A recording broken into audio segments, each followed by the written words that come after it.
这个大致看一下吧。两个公司分别下一轮面试及运势注意事项。问卜者目前同时在等两个律所的面试消息，岗位都是高级合伙人驻中国大区代表。两家律所都已经进入到面试流程后期，其中一家公司在等终面的消息，第二家公司问卜者认为他更有把握，下一次面试就是谈报酬相关事宜，他本人更倾向于第一家，目前等消息等得很焦虑。结论就是他对这家更有把握，但是他想去这一家，是不是？然后这两个问题是同时抽的吗？尤其是第二家律所全是宫廷人物，对宫廷人物之间的串联解读没有把握，无牌阵方向解读不知道是不是正确，很担心自己切入点没有抓对，整个解偏了，给问卜者错误的引导。所以是两个都还在等的阶段，对不对？大家觉得这个问题，这个问卜者的困惑有没有更好的牌阵？首先声明不是2选1啊，金字塔。其他同学呢？十字，单张。就是如果是我可能会看问卜者的整体的工作运势，然后在这个整体工作运势的基础上呢，再去看他在补牌两个公司各一张牌的结果。大家知道为什么吗？或者是你们觉得呢？你们觉得是哪个情况会更好？我们先去讨论牌阵，你们觉得哪个情况会可能更好，或者更能帮到问卜者，或者是随便说啊，我也只是说我的想法。你们觉得，如果你是问卜者，你更想要哪个？从问卜者角度说，如果你是这个案主，你会更想要哪个？后者好。为什么？这是一个开放式命题，它不是一个必然命题啊。可以没面试就先看结果嘛，也是可以的，都已经面试到终面了，他已经面试到终面了，就看大概率嘛，有更多的可能性，有更多想要的信息。对，我为什么会说这个呢？是这样子的，首先呢，这个牌它肯定是两个独立抽的牌，就是我们从78张牌里去抽，对不对啊？抽了一个这个。但是呢，当你把两个牌放在一起的时候，这两个公司的面试建议放在一起的时候，你一定会做的一个事情是无形的事情是什么？你们知道吗？对比。你们一定会就占卜师的角度一定会无形的去做对比。可是这两个牌是独立牌阵哦，独立牌阵不见得能去进行平行对比的，对不对？这是一个。还有一个呢，是我觉得就这种背景下，如果万一抽到的两个牌面可能结果都不是那么好的时候，占卜师容易无措，很容易无措，不知道怎么办。但是我刚刚说的那个情况能回避掉一个点，就是对比和无措情况。我们去看这个人的对找工作运势3张无牌阵，然后在这个基础上呢，分别去在这个找工作运势下看第一家公司的结果和第二家公司的结果，或者第一家公司的注意事项，第二家公司的注意事项，就是第一家和第二家注意事项也都不脱离他在整体的找工作运势这件事情上面。你们想想是不是？最后丰收加上这两个有更一个，你可以直接看出来他能找到不错的工作，而且有可能是哪一家，对吧？又或者这两家不好，但不影响他后面还有其他的机会。这两个都不好，运势也不好，那建议他不要换工作。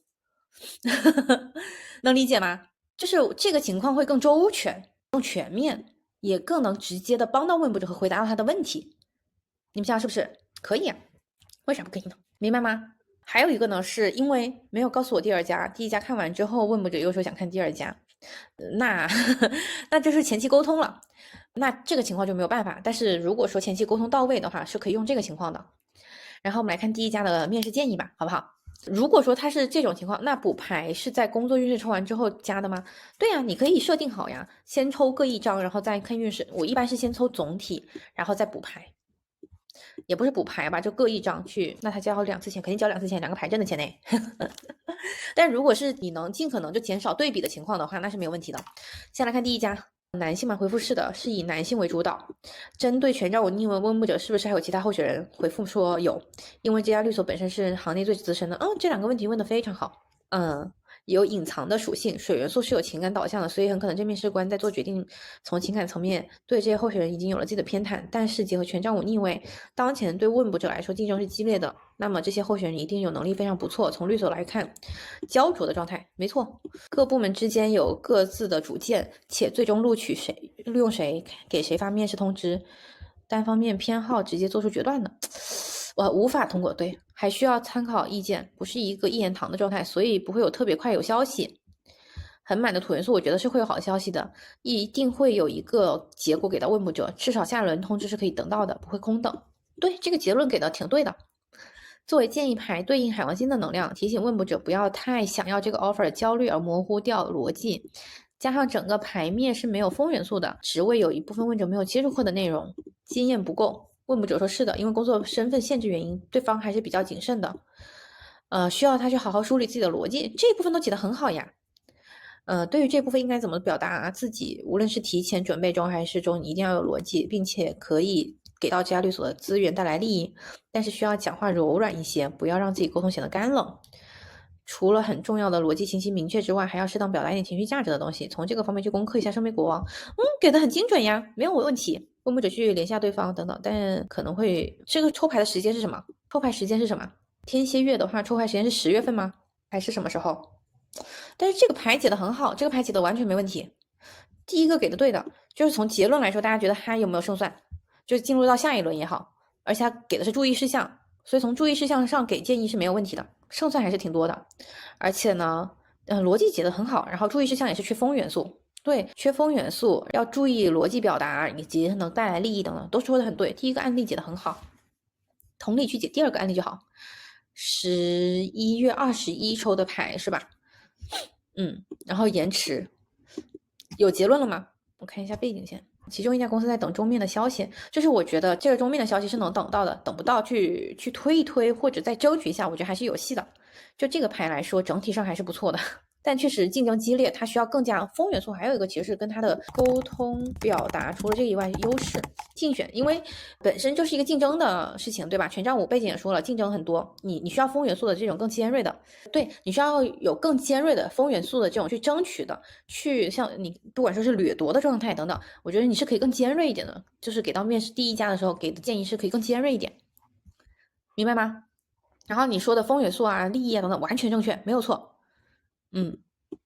然后第二家呢，问卜者这时主动告知第二家律所大合伙人是女性，下面3张全部宫廷人物，且整个牌面缺少土元素。我问问卜者，他的报酬会影响到第二家公司的决策吗？还是只是走一个谈心的流程？问卜者说应该会，因为涉及到分红的部分，这家律所之前在外滩设置中国分部，听说亏了很多钱在中国。不久问卜者回没有第一家久，这些问题问得很精准啊，补课补的不错呀，但应该还可以，毕竟你中国首席已经30多年了。比较严格。白羊座他的出现，我认为对应到律所和合伙人，但是逆位，加上宝剑国王正位上面是从逆位，3个有种内部形成闭环的感觉，在自己的圈子里打转。第二家律所风格会比第一家更激进一些，会有一些情感层面的出发点。情感层面的出发点是什么意思啊？没听懂，就是情感层面的出发点不太懂。但是都不太深入，结合问卜者先提问背景加入律所中国会计，所以合伙人很多想要积极推进的想法，最终会限制于规章制度。激进的想法，但保守的表达，有种使不上劲的感觉。再加上土元素的出现，我觉得第二家能给的不及他所提的预期。而且加上圣杯七逆位建议位置，还会给他画饼，会一些表现好能力。情感层面更倾向于第二家律所，因为都是女合伙人。这个是怎么得出来的？这个是怎么得出来的？圣杯侍从，但是他是逆位呀。温姆只说第二家让他心里更舒服一些。圣杯7逆位有拿掉滤镜，从现实层面去考察这家律所，以及牌面没有土元素在前对应挺重要的点。问卜者会在下一轮谈判的时候着重强调他自己之前做过的成绩，曾经给公司带来的利益，给对方画饼打。这个部分很对。跟问卜者说可以更期待一下第一家律所的消息，毕竟实打实的新密室放在这里，大概率会有问卜者给到。像高层开会不太牵扯其他人，相对来说会更简单，走一个内部流程，一直就 OK。但是可能结论给的很精准，结论给的非常精准，大家可以去参考一下这个案例，结论尺度拿捏的非常好，但是过程解读的时候说了车轱辘话，所以可能会有一点不太成熟的点，这应该是事后说的，首先是这一步，因为都是女合伙人，所以更倾向于第二家，我觉得这个说法是不成立的。何况第二家说实话它逆位更多，所以我觉得第二家更像是一个什么？更像是一个相对能保底的选择。情感上喜欢第二家，但人家喜欢钱呢。我觉得第二家更像是一个可以就是可以保底的选择，就是它有胜算的选择，能理解吗？有胜算的，整体上还不错的选择。但是但凡第一家给的反馈是相对积极的，我觉得他都会去第一家，不只是钱的问题。我觉得不只是钱的问题咯，当然钱是其中一个部分，从能给的头衔或者能给的职称啊各个方面来说，我觉得第一家肯定是能给的更多。不只是一个所谓的钱这么简单的东西，只是我觉得第二家更像是一个可以保底的选择。然后第二个，所以我说我觉得因为都是女性合伙人，所以就是更喜欢，我觉得不一定，但是呢这种情感上多少一点点偏袒或者是一种保底的选择，我觉得还是可以有的。这是圣杯侍从逆位的感觉，剩下的其实讲的都挺对的。整体上结论就是这两个 offer 都能拿到下一轮，他自己也这么说的。第二家聊下来，整体感觉让他很舒服，就是舒服嘛。结论是什么呢？这两个 offer 的结论都能拿到下一轮。然后这里要注意的是缺少风元素的，这里要注意的是它可以成为一个保底的选择，但确实不能成为你进阶的选择，以及它确实不会给到你更多的钱。这个结论也对。谈判的时候呢，可以把保障土元素的部分聊清楚，没有毛病。这两个案例解得很好。其他同学能听懂吗？但是第二个宫廷人物怎么理解？宫廷人物多说明什么？我们之前讲过，宫廷人物多说明什么？各种人物声音，还有呢，人的声音，除了人的声音呢，解决人，解决事儿。问卜者投射不是我们讲过，一组牌面里面宫廷人物太多，说明啥呀？人的因素多，所以呢，你在问工作聊钱的事情上面全是宫廷人物，说明什么？人力可被改变，是的。人际关系，人的人为因素占比很重，所以呢，你要聊钱，你就要聊人，你搞定人，你就能搞定钱，就这么简单。我说这个同学给的建议等等是对的。然后有同学问的是为什么右边是保底的，对不对？然后我们说宫廷人物太多，对，右边是宫廷人物太多，所以意味着在这份工作里面，它的很多可调节的或者不可调节的部分都来自于跟人的沟通。你可以理解为，在面试右边的这份工作里面，就是跟人打交道，就是剧场里面的演员，大家之间的关系很重要。你搞定演员了，这个剧就能演好。也一样的，你搞不定演员，搞不定其他人的关系，这部剧它就不好演，它不好弄。对，所以它本质上就是人与人之间的交际。声音非常多，你需要去搞定很多声音。右边属于这样的工作。所以就是它成也在这儿，但是可能你一份工作你以人际为主导的时候，它麻烦可能也在这儿。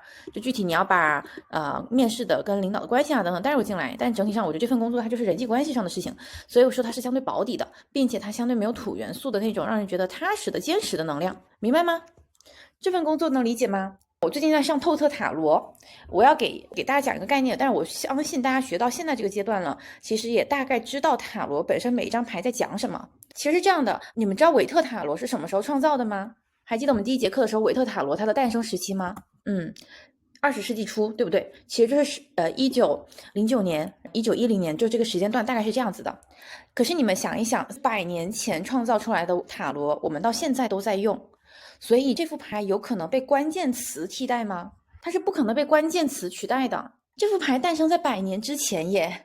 你们想想是不是100多年前诞生的这些牌面，它的画面，它的关键词在100多年前跟现在它肯定是不适用的。所以其实每张牌它在讲的真正在讲什么？它在讲的是能量原型。如果这个概念大家没有弄懂，你们是用塔罗用的很难受的。什么是能量原型呢？宝剑9这张牌它不是真的在说你做噩梦寝食难安。宝剑9这张牌它的能量原型其实是人在经历所谓的痛苦，又或者人的一个面向，它一定就是会有这种什么，比如说感到焦躁不安，以及感觉到这种孤独的时刻，这是宝剑9它所呈现出来的能量原型。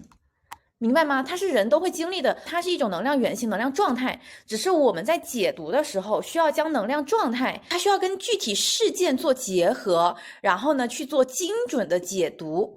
这是我们学课程的过程。无论是事情产生的缘由，又或者是等等，就是在100年前，大家可能也会抽到宝剑9，对不对？可是那个时候，大家对宝剑9的解读受到那个时代的影响。100年前的宝剑9很可能在经历2战。他在经历战争时期，你们想想是不是100多年前经历2战的时候，那个时候的人类抽到的宝剑9是可能是什么？是家破人亡，对于战争的恐惧，我们会去解读这个。那个时候它宝剑9的能量原型也依然是恐惧，它的内核不变，原型不变，它是恐惧，它是不安，它是痛苦，它是孤独，只是结合那个时代语境和那个时候的具体事件，他们可能正在经历战争。大家现在懂什么是能量原型吗？但是如果说你用具体的关键词去解读宝剑9，只要出现宝剑9就是你很痛苦，这样的解读其实是非常浅，以及你会觉得解得非常无力。所以我们要做的事情是了解能量原型，然后结合具体事件做出精准预测和补测解读。这个逻辑大家能听懂吗？所以你们最先需要抛弃的是用关键词去解读，因为关键词是不足以去解释任何一张牌的。这个部分大家听懂的扣个1。主要是这副牌它诞生在100年前，它发生的周期，你想1909年到现在发生了多少事情？一战、二战、冷战，对吧？这是大环境，经济危机乱七八糟的，然后现在又经历了 AI 等等等等，所以就是它被历史冲刷，时代的车轮在碾压，可是这副牌依然有它的能量原型在。这就是为什么之前有同学说，为什么听不懂那个4元素，也不是听不懂4元素，因为你们会觉得每一张牌它可以被一个具体的关键词用去解释，大家如果带着解关键词的想法去解读塔罗的话，它是解不深的，明白了吗？这个大家能听懂了啊？只是我们要做的解读是，随着历史的变化，随着时代的变化，随着具体事件的不一样，我们要把能量原型结合这个问卜者的具体问题进行精准解读，明白了吗？原型是一种情绪，其实是在荣格的一个集体潜意识里面它被提炼出来的，我们管这个叫能量原型，明白吗？